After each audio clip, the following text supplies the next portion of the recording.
నేను tiffin చేసేసినాక రోజులాగానే chia seeds అనేది తాగేసిన ఒక 1 గ్లాస్ డైలీ తాగుతున్నా. చాలా హెల్ప్ అవుతుంది వెయిట్ లాస్కి అనేది.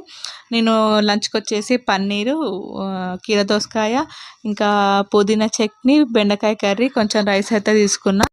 మీరు మధ్యాహ్నం తినేటప్పుడు బ్యాలెన్స్డ్ మీల్ అయితే తీసుకోండి. అంటే అందులో ఎన్నిక రాని వాళ్ళు ఇలా జొన్న దోశ వేసుకొని తింటే వెయిట్ లాస్ అవుతాం. హెల్త్ కూడా చాలా మంచిదన్నమాట.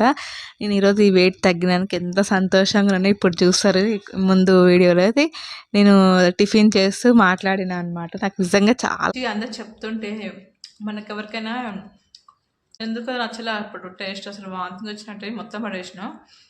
మళ్ళీ నిన్న ఒకసారి ట్రై చేద్దాం అన్నట్టు చేసినాం. కాకపోతే బాగుంది. ఎట్లయితే 73 నెంబర్ చూసినాం అనమాట మనము. మీరు కూడా ఎవరెవరు చేస్తారో నాతో పాటు, మీరు కూడా ఎంత వెయిట్ తగ్గిరో కింద కామెంట్ అయితే చేయండి, ఓకేనా.